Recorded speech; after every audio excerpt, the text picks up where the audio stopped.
যদি কোনো নতুন বছরের আমন্ত্রণ এটা হতে পারে, উদ্বোধন এটা হতে পারে, তাহলে নতুন বছর না আসাটাই ভালো। যে নতুন বছরকে আমরা সুন্দরভাবে আলোকিত করার জন্য আকাশটাকে সাজিয়ে দিই, সেই আকাশের নিচে কিন্তু থাকে কিছু বৃদ্ধ, কিছু শিশু এবং কিছু প্রাণীকুল, যারা এইসব শব্দে মারাও যায়।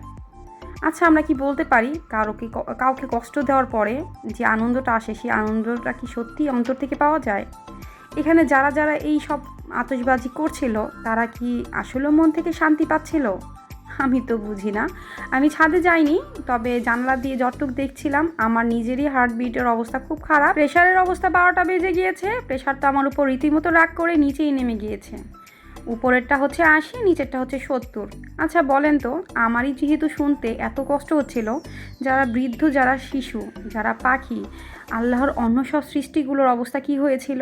আমি তো কিছুক্ষণের জন্য জানালাটা খুলে জাস্ট শুধু ভিডিও করছিলাম, কিন্তু বিশ্বাস করেন, চিন্তায় শুধু তাদের কথাই আসছিল যাদের আশেপাশে এগুলো হচ্ছিল। আমরা কি আসলেও মানুষ? একটা মানুষ এবং জন্তুর মধ্যে পার্থক্য কতটুকু জানেন? শুধুমাত্র বিবেক, আর কিচ্ছু না। বিশ্বাস করেন, আপনার দুটো কান, আপনার দুটো চোখ, আপনার একটা মুখ, একটা জানোয়ারের কিন্তু সেম জিনিসটাই আছে, পার্থক্য শুধু বিবেকের। আপনাকে আল্লাহ বিবেক দিয়েছেন দেখি আপনি সৃষ্টির শ্রেষ্ঠ, আর যাদেরকে বিবেক দেয় নাই তারাই হচ্ছে জন্তু। এখন বলেন তো, আপনার কি বিবেকের কাজ করেছেন? যারা করেছেন তাদেরকে বলছি, কিসের আনন্দ? জীবন থেকে সময় চলে যাচ্ছে, মৃত্যু ঘনিয়ে আসছে, আমরা আখিরাতের কাছে দৌড়ে চলে যাচ্ছি, এটার জন্য আনন্দ? ভাবতে খুবই অবাক লাগে। আমরা কি উদযাপন করব না, সেইটুকু হিতাহিত জ্ঞানও আমাদের ভিতরে নাই। বিশ্বাস করেন, সকলকে যখন জানাচ্ছিলাম অভিনন্দন, তার মধ্যে এই শব্দগুলো আমাকে এত কষ্ট দিচ্ছিল। আচ্ছা, অন্যকে কষ্ট দিয়ে যখন কোনো কিছু শুরু করা হয়, সেই পুরোটা বছর ভালো যাবে, সেই মানুষগুলো কিভাবে আশা করে তাদের লাইফটা আর সম্পূর্ণটাই ভালো যাবে? যাই হোক, সবাইকে তো আমন্ত্রণই জানানো হয় নাই। সবাইকে নতুন বছরের অনেক অনেক শুভেচ্ছা। সবার যাতে নতুন বছরটা ভালো কাটে, পিছনের বছরগুলোতে যত গ্লানি, যত কষ্ট ছিল, সব কিছু ধুয়ে মুছে যাক, উড়ে যাক ধুলোর মতো, এবং নতুন বছর সবার জীবনে শান্তি বয়ে নিয়ে আসুক, সঙ্গে কিছুটা বিবেক। আসসালামু আলাইকুম, welcome back to my channel. সবাই কেমন আছেন? আশা করছি যে যেখান থেকে আমাকে দেখছেন বা শুনছেন না কেন, আল্লাহর রহমতে সবাই ভালো আছেন। আমিও আপনাদের দোয়ায় আল্লাহর রহমতে আলহামদুলিল্লাহ অনেকটাই ভালো পরিবার নিয়ে আছি। এটা ছিল 31st নাইট, ঠিক 12টার সময়কার একটা ভিডিও। আর এখন চলে আসলাম যে বাজার করেছিলাম লাস্ট ভিডিওতে, ওর বাবাকে বলেছিলাম বাজার নিয়ে এসো, সেই বাজারগুলি কিছুটা গুছিয়ে নিয়েছি। আর এখানে ডিমটা ধুয়ে নেব। আমার গত ভিডিওতে আমার কিছু কিছু আপু এত ভয় পেয়েছে, আমি নিজেই অবাক হয়ে গেছি আমি এটা কেন ছাড়লাম, কী কারণে ছাড়লাম। আমার প্রত্যেকটা ভিডিওই একটা জিনিস সবসময় মাথায় রাখি, সেটা হচ্ছে মানুষকে আনন্দ দেওয়া, মানুষকে কিছুক্ষণের জন্য তার মানসিক শান্তি দেওয়া থাকে। কিন্তু নিজের সমস্যাটা ব্যক্ত করতে গিয়ে আমি অনেকেই কাছেই কেমন যেন আশেমি হয়ে গিয়েছি। আমাকে মাফ করে দিবেন, ক্ষমা করে দিবেন যারা যারা ভয় পেয়েছেন, যে সকল আপুরা ভয় পেয়েছেন। এখন একটা ব্যাপার হচ্ছে, আমি তো জাস্ট শুধু আমার স্বপ্নটা ব্যক্ত করেছিলাম, আপনাদের সঙ্গে শেয়ার করেছিলাম। সেই স্বপ্নের পরে কিন্তু আমার সঙ্গে অনেক কিছু ঘটে, সেইগুলো কিন্তু শেয়ার করার কোনো সাহস এখন আমি আর পাচ্ছি না, যেহেতু আমার আপুগুলো এমনিতেই ভয় পেয়ে গেছে আমার স্বপ্নের কাহিনী শুনে। কিন্তু বাস্তবের কাহিনীগুলো কিন্তু আরেকটু বিকট, তো আমি সেটা বলবো কি না সেটাই নিয়ে টেনশন করছি। তো যাই হোক, আমি ভিডিওর শেষের দিকে সেই অংশটুকু রাখবো। আমার অনেক প্রিয় কিছু আপু আছে যারা কিনা বলছিলেন যে আমি স্বপ্নের কথা কেন ব্যক্ত করলাম, এটা করা উচিত না। আমিও জানি করা উচিত না, কিন্তু আসলে আমি যদি স্বপ্নের কথাটা না বলবো তাহলে তো আপনারা বুঝতে পারবেন না, কারণ আমার স্বপ্নের সঙ্গে কিন্তু আমার বাস্তব লাইফটাই তখনকার সময় কিন্তু একদম অনেকটা রিলেটেড, কারণ স্বপ্নে যা দেখেছি বাস্তবে তাই ঘটছিল। এটার জন্য আমার স্বপ্নটা ব্যক্ত করা। আর আমি কিন্তু বলছিলাম যে স্বপ্নের কথাটা বলার আগে কিন্তু বলছিলাম যে কেউ কোনো মন্তব্য করবেন না। আমি এর জন্যই করছিলাম যে কারো কোনো স্বপ্ন শোনার পর আপনি যে মন্তব্যটা করবেন সেটাই কিন্তু ঠিক হবে।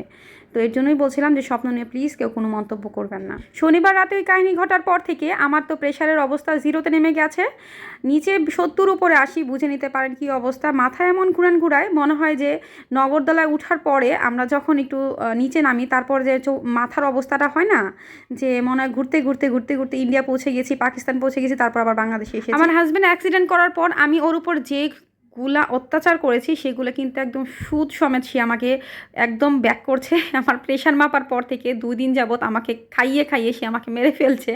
মানে কি আর বলবো, আমি রীতিমতো খেতে খেতে অস্থির হয়ে যাচ্ছি। কিছুক্ষণের জন্য মুখটাকে আমার একদম ফ্রি হতে দিচ্ছে না ও, একটু পরপরই মুখের ভিতরে ঠুসে ঠুসে দিচ্ছে খাবার। ভিডিও রিলেটেড কিছু কথা বলে নিই, এটা হচ্ছে আজকে আমি একটা গরুর মাংস রেসিপি রান্না করব। তো যারা যারা এখনও রান্না করেনি প্লিজ একটু রান্না করে খাবেন, ভীষণ স্বাদ হয়েছিল। আর আমি কিন্তু ইদানিং পাটায় বাটা মশলা আমি ভীষণ পছন্দ করছি। তো আদা আর রসুন বেশি করে পেস্ট করে নিয়েছি। আর এখানে হচ্ছে আপনার কিছু পেঁয়াজ কুচি, এটা আমি একটু বেটে নিব। এটা একদম মিহি বাটা দেবো না, একটু একটু আস্তে আস্তে রাখবো, হালকা বাটা দেবো আর কি।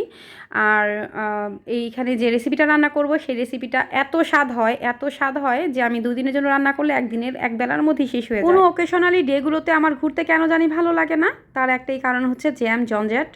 তো আমার হাজব্যান্ড তো আমাকে বলছিল চল একটু হেঁটে আসি, তো আমি বললাম যে না আমি যাবো না, আমার এখন ঘুরতে এই সময়টাতে ভালো লাগছে না, তুমি যাও। তো ও তো গিয়েছিল, গিয়ে রাস্তার যে চেহারা দেখে এসেছে তাতে আমাকে এসে বলেছে যে তুমি কিভাবে যেন ভবিষ্যৎবাণী করতে পারো, মানে আমি আগে বলে দিতে পারি যে এখন জ্যাম হবে, বা আমি আসলে যেটা বলি সেটা কিন্তু কীভাবে যেন হয়ে যায়, মিরাকেলভাবেই কীভাবে যেন এটা সত্য হয়ে যায়। আর এই যে একটা খন্নেশ মার্ক একটা পাতিলা নিয়েছি, এটা হচ্ছে অনেক বড় একটা পাতিলা, কারণ আমি আজকের যে রেসিপিটা রান্না করব এটা একটু বেশি করে রান্না করব, কারণ এই রেসিপিটা রান্না করলেই কিন্তু নগদে শেষ হয়ে যায়। তো গরুর মাংস প্রায় এখানে আছে 1.5 কেজির মতো, মানে আধা কেজির একটু বেশি আর 1 কেজির একটু কম। তো এই রেসিপিটা রান্না করার জন্য আমি তো মশলা বেটে একদম কাঁচা মেরে তারপর নেমে গিয়েছি রান্নার জন্য। তো এখানে রান্না করতে এসেছি। আর এই যে ছুরি, আমি এর আগের ভিডিওতে কিন্তু ছুরি দেখাই নাই, বেসিক্যালি আমি পাটা থেকে মশলা ছুরি দিয়ে উঠাই, তো ওইটাই আমি দেখাচ্ছিলাম। আমার কিছু কিছু কিউট আপু, যেমন পলি ব্লগসের পলি আপু আমার বলছিল যে আপু ছুরি দেখালে কিন্তু আমি লাইক দেবো না, ভালোবাসা দিতে পারি। তো ময়না পাখি, আমি তোমাদের কাউকেই ছুরি দেখাই নাই, তোমাদের তো ছুরি দেখাতেই পারবো না, আমি ওই সময় মশলা দিচ্ছিলাম ছুরি দিয়ে। তো যাই হোক, আমি কিন্তু এখানে পেঁয়াজ বাটাও দিয়েছি, পেঁয়াজ কুচিও দিয়েছি, এবং শেষের দিকে কিন্তু অনেকগুলো বেরেস্তাও দেবো। মানে মোট কথা পেঁয়াজ দিয়ে যত খেলা এই রান্নার মধ্যে, তো পেঁয়াজের খেলা দিয়ে রান্না করব। আর এখানে আমি গরুর মাংস ছিল যে বললামই তো 1.5 কেজির মতো ছিল, এর বেশি আর ছিল না, ফ্রিজে অনেক খোঁজাখুঁজি করেছি, এখন দেখলাম যে 3 কেজি মাংস এনেছিল, সেইগুলো পুরোটাই শেষ হয়ে গেছে। তো অনেক চিৎকার দিয়ে ফ্রিজের ভিতর ডাক দিয়েছি, দেখ গরু তুই যদি থাকিস তাহলে বের হয়ে আস, ঠিক আছে। তো গরু তো আর নাই, তো কোত্থেকে সাউন্ড করবে, পরে দেখলাম গরু যেহেতু ডাক নেয় নাই, তার মানে গরু আর নাই। তো যতটুকু আছে এতটুকু দিয়ে রান্না করছি। আর আমার হাজব্যান্ডকে বলছিলাম যে 31st নাইটে তো একটা বউকে একটা হাজব্যান্ড অনেক কিছু কিনে দেয়। তো ওই যে বললাম আমার হাজব্যান্ড বাইরে গিয়েছিল, তো বাইরে থেকে আমার জন্য কী নিয়ে আসছে জানেন, 2টা ফুলকপি নিয়ে আসছে। তো আমি তো রীতিমতো হাঁ হয়ে তাকিয়ে আছি যে তুমি একটা ফুল তো দিতে পারতা, আমাকে একটা গোলাপ ফুল দিতে পারতা। তো সে আমাকে কী বলছে জানেন, সে আমাকে বলছে যে যারা গোলাপ ফুল দেয় তারা বউরে বেশি ভালোবাসে না। তো আমি বললাম কীভাবে, মানে এই গোলাপ ফুল তো মনে করো এটা এইভাবেই রয়ে যাবে, ঠিক আছে, হয়তো বা শুকিয়ে যাবে, ফেলে দিবে, কিন্তু আমি তোমাকে যেটা দিয়েছি এটা তোমার অন্তরে অন্তরে, শিরা উপশিরা, রক্তের কণিকায় কণিকায়, ঠিক আছে, মানে তোমার শরীরের প্রত্যেকটা অঙ্গ প্রত্যঙ্গে যাবে, মানে এটার ভিটামিনটা চিন্তা করতে পারেন কতটা, মানে মানে কি বলবো, এতটা চালাক যদি জামাই হয়, সেই বউ গরু ছাড়া আর কিছুই না, ঠিক আছে। আমি গরুর মতোই সংসার করছি। আর এই যে মাংসটা ভালো করে কষিয়ে নিয়েছি, এখানে কিন্তু মশলা সবগুলোই দিয়েছি, গরুর মাংসে যা যা মশলা দিই কিন্তু একটু বেশি করে দিয়েছি। আর এখানে হচ্ছে ফুলকপির যে ডাটাগুলো ছিল যেগুলো আর কি নেওয়া যায় একটু নরম নরম, সেগুলোকে সুন্দর মতন গরম পানিতে ধুয়ে তারপরে কিন্তু আমি দিয়ে দিয়েছিলাম, এবং ওটাকে অনেকক্ষণ কষানোর পরে কিন্তু আমি ফুলকপিগুলো দিয়েছি। আর এখানে মাংসের মধ্যে কিন্তু আপনার মাংসের যেগুলো মশলা দিই সবগুলো দিব, কিন্তু শুধুমাত্র হলুদ বাদে, হলুদ দেওয়া যাবে না। হলুদ বাদে 3 ধরনের মরিচ দিতে হবে, সাদা গোলমরিচ এবং এখানে লাল মরিচ এবং সবুজ কাঁচা মরিচ, 3টা মরিচ দিয়ে রান্না করতে হবে। এবং অবশ্যই যেটা দিব সেটা হচ্ছে এই শেষের দিকে দুধ, ঠিক আছে। ফুলকপিটা ভালো করে কষিয়ে ফুলকপির পানিটা যখন শুকিয়ে যাবে তার মধ্যে এই যে দুধটা দিয়ে, তারপরে যে গরম মশলা, তারপর জিরা গুঁড়া, আর এই যে বাদাম বাটা, তো বাদাম বাটাটা দিয়ে কিছুক্ষণ রাখার পরে শেষের দিকে কিন্তু আবার একটু জিরা গুঁড়া দেবো, এবং দিব হচ্ছে ঘি। বিশ্বাস করেন এই কোরমাটা, মানে এটা হচ্ছে আমি মাংস, গরুর মাংস এবং ফুলকপির কোরমা আমার আম্মু বলে এটা ফুলকপির কোরমা, পুরান ঢাকার মধ্যে এটা খায়। তো এটা খাওয়ার পরে আমার হাজব্যান্ড শুধু বারবার ফুলকপি এনে দিচ্ছে যে তুমি মাংস দিয়ে রান্না করো, এটা মুরগি দিয়েও ভালো লাগে, গরুর মাংস দিয়েও ভালো লাগে। যারা যারা খাননি প্লিজ একটু একবার হলেও ট্রাই করবেন। দুধ, বাদাম বাটা এবং ঘিয়ের কারণে এটার একটা স্মেল আসবে, যে স্মেলটা আপনাকে পাগল করে ফেলবে। আপনি জাস্ট ঢাকনাটা, রান্না কমপ্লিট হওয়ার পর ঢাকনাটা খোলার পরে মনে হবে যে পাতলার ভিতর ঢুকে পুরোটাই আমি শেষ করে দিই, ঠিক আছে। আছে, মারাত্মক একটা স্বাদ হয়েছিল। আর এই যে কাঁচামরিচটা দিয়ে দিলাম, বললাম না 3 ধরনের মরিচ দিতে হবে, কিন্তু এই তরকারিটা কিন্তু একদমই সাদা হবে, কোনো হলুদ যাবে না। আর এই যে শেষের দিকে মানে মরিচ যেরকম 3 পদের গিয়েছে, এরকম পেঁয়াজও 3 পদেই যাবে, একটা হচ্ছে বাটা, একটা হচ্ছে কুচি এবং একটা হচ্ছে বারিস্তা পদে।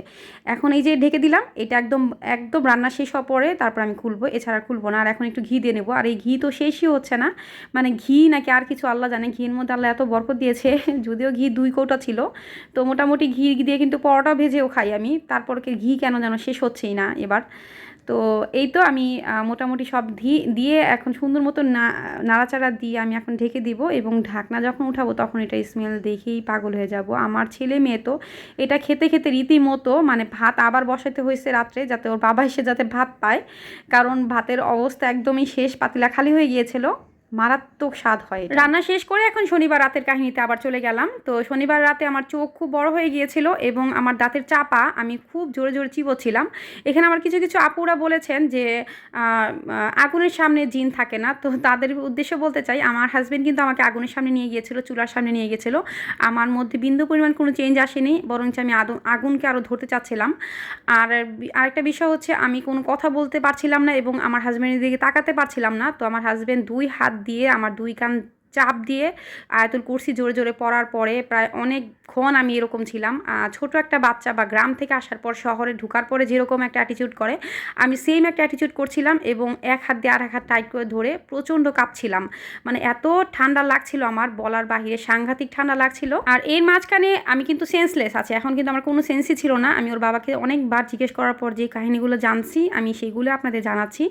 তো ওর বাবা অনেকবার করে মনি মনি ডাক দিয়েছে, ময়না বলে ডাক দিয়েছে, এইগুলো ডাকলে আমি কখনো তাকাই না, এরকম কখনো হয় না। তো ও যতবারই এরকম ডাক দিচ্ছিল সেই রাতে, ততবারই আমার তার উপর রাগ উঠছিল এবং আমি ওর ফেসের দিকে তাকাতে পাইনি বা ওর চোখের দিকে তাকাতে পাইনি, যেহেতু ও কোরআন তেলাওয়াত করছিল। আমার তো মানে ওকে খুবই ভয় লাগছিল। আর এই তো চোখ তো মারাত্মক আকারে বড় করে রেখেছিলাম, এটা আমি নিজেই তখন কিছু কিছু উপলব্ধি করতে পারছিলাম, কারণ চোখ এরপরে আর বড় হয় না এরকম। আর মোটামুটি আমার চোখ একটু বড়। তো বড় হওয়ার পর যখন আমার হাজব্যান্ড দেখলো যে আমি এরকম উল্টাপাল্টা তাকিয়ে আছি, সে আমাকে হাত টেনে বের করেছে মশারির ভিতর থেকে এবং বের করে আমাকে চুলার সামনে নিয়ে গেছে, টান দিয়ে আমাকে চুলার সামনে নিয়ে গিয়েছিলো এবং চুলার যে তাপ সেটা আগুন জ্বালিয়ে আমাকে মানে ও তো ডিম সিদ্ধ দিয়েছিল, তো সেই আগুনের মধ্যে আমার হাত দিচ্ছিল। কিন্তু এই হাত দেওয়ার পরও আমি দেখা যাচ্ছিলো যে তখন নাকি আমি আগুনের মধ্যে হাত ঢুকে দিচ্ছিলাম। মানে কি আর বলবো, আমার আগুনে কোনোই ভয় লাগেনি তখন ওই সময়টাতে। তো যারা যারা মনে করেন যে জিন হয়তো আগুন ভয় পায় না, জিনটা কিন্তু আগুনেরই তৈরি। তো আমার কি হয়েছিল আমি আসলে রীতিমতো খুবই শকড, কারণ এরপর আমার যখন কোনো কিছুই মনে নাই, তো ওর বাবা আবার আমাকে রান্নাঘর থেকে ঘরে নিয়ে যেয়ে আমাকে দুই কানে এবং নাকের ছিদ্রতে চোখের মধ্যে আয়াতুল কুরসি পরে ফু দিচ্ছিল। যখন অনেক ফু দেওয়ার পরও কাজ হয়নি, তখন সে আমার 2 কান চাপ দিয়ে ধরে তারপরে মাথার উপর একটা হাত দিয়ে তারপর আয়াতুল কুরসি জোরে জোরে পড়ছিল। যখন ও মাথায় হাত দিয়েছে তখন থেকে আমি একটু একটু সেন্স আমার আসতেছে যে আমি যখন তাকিয়ে দেখতেছি আমার হাজব্যান্ড আমার সামনে, তো ও যখন পুরোটা আয়াতুল কুরসি প্রায় 1 2 বার 3 বার শেষ করলো, মাথায় হাত দিয়ে একদম চাপ দিয়ে চান্দির মাথার মধ্যে একদম তালুতে একদম চাপ দিয়ে যখন আয়াতুল কুরসি পড়ছিল, তখনই আমার হুঁশটা আসে এবং সঙ্গে সঙ্গে যে কাঁপছিলাম বা ঠান্ডা লাগছিল, আমার পুরা গায়ের ব্লাড সার্কুলেট হওয়া শুরু হলো এবং গাটা গরম হয়ে গেল। তো তখন আমি যখন তাকে দেখলাম আমার হাজব্যান্ড আমার সামনে, তো আমি যেহেতু খাটে বসা ছিলাম, ও দাঁড়ানো ছিল, আমি জাস্ট ওকে জড়ায় ধরি। আমি তখন অনেকগুলো কথা ওকে বলি যে কথাগুলো আমি এতক্ষণ বলতে পারছিলাম না। তো এটাই ঘটেছিল আমার শনিবারের এক্সপিরিয়েন্স থেকে। আমি বলতে পারি যে যদি কোনো জিন আপনার কোনো ক্ষতি করার চেষ্টা করে, তাহলে আগুনেও কোনো সমস্যা সমাধান হবে না, জমজমের পানি দিয়েও কিছু হবে না, কোনো কিছুতেই কিছু হবে না। যেহেতু আমার হাজব্যান্ড কিন্তু ওই দিন সব কিছু ট্রাই করেছিল, তো কোনো কিছুতেই কোনো কাজ হচ্ছিল না। আর আমি যখন বলি সবাইকে যে জিন দেখলে সালাম দিলে কিন্তু আর কোনো ক্ষতি করে না, কিন্তু বিশ্বাস করেন আমার সালামটাও মুখ দিয়ে আসতেছিল না এবং মনেও ছিল না কীভাবে সালাম দিতে হয়। ঘটনাটা তো আমি খুব সহজভাবে বলে ফেলেছি, খুব দ্রুততার সহিত, কিন্তু যখন ঘটেছিল তখন অনেক কষ্ট হয়েছিল আমার। সকলেই সাবধানে থাকবেন। আসসালামু আলাইকুম।